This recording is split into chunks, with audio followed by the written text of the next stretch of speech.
Ada yang tidak rela, Rizik dikhianati Prabowo, ujungnya jualan capres lain.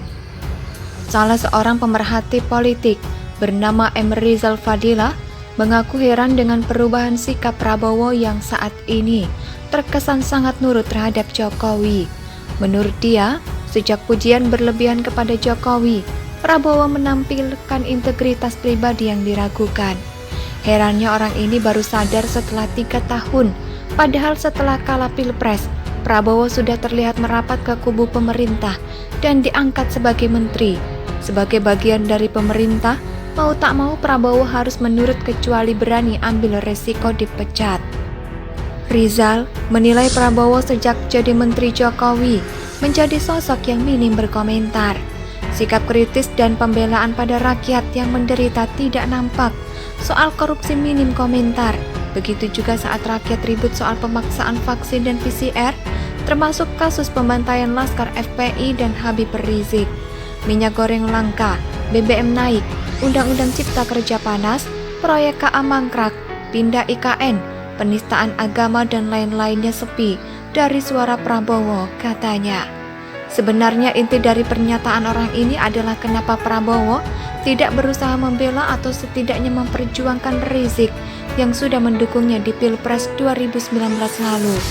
Prabowo memang tidak pernah menjenguk Rizik sejak di penjara, jadi pendukung Rizik sangat sakit hati dan bahkan pernah mencap Prabowo sebagai pengkhianat.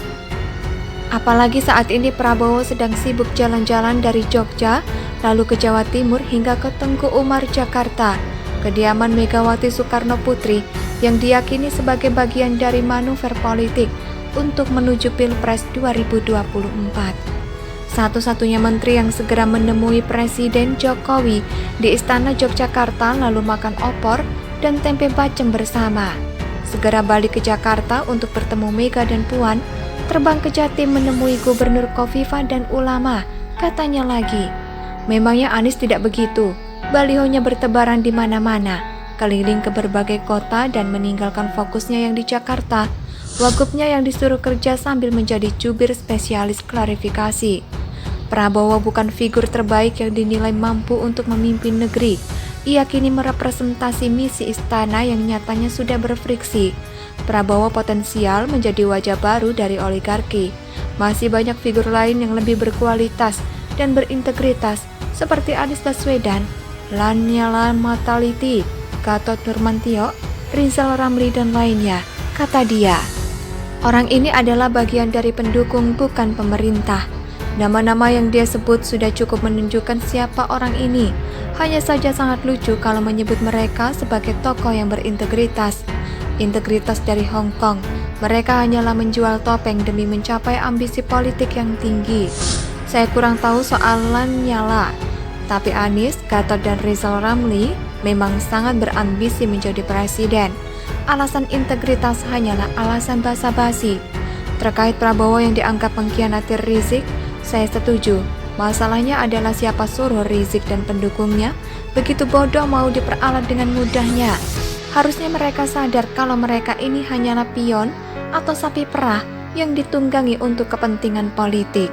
Setelah tujuan politik tercapai atau kalah pun, mereka bakal dilepahin atau dibuang seperti barang yang tak berguna lagi.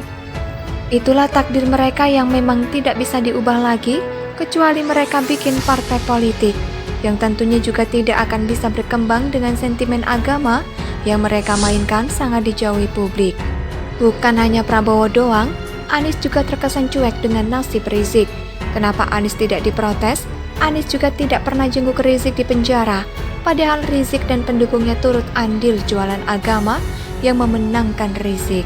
Saya yakin Rizik dan pendukungnya tidak akan kapok diperalat dan dimanfaatkan. Bisa jadi mereka bakal bangga jadi sapi perah politik, meskipun sadar bakal dilepain juga pada akhirnya.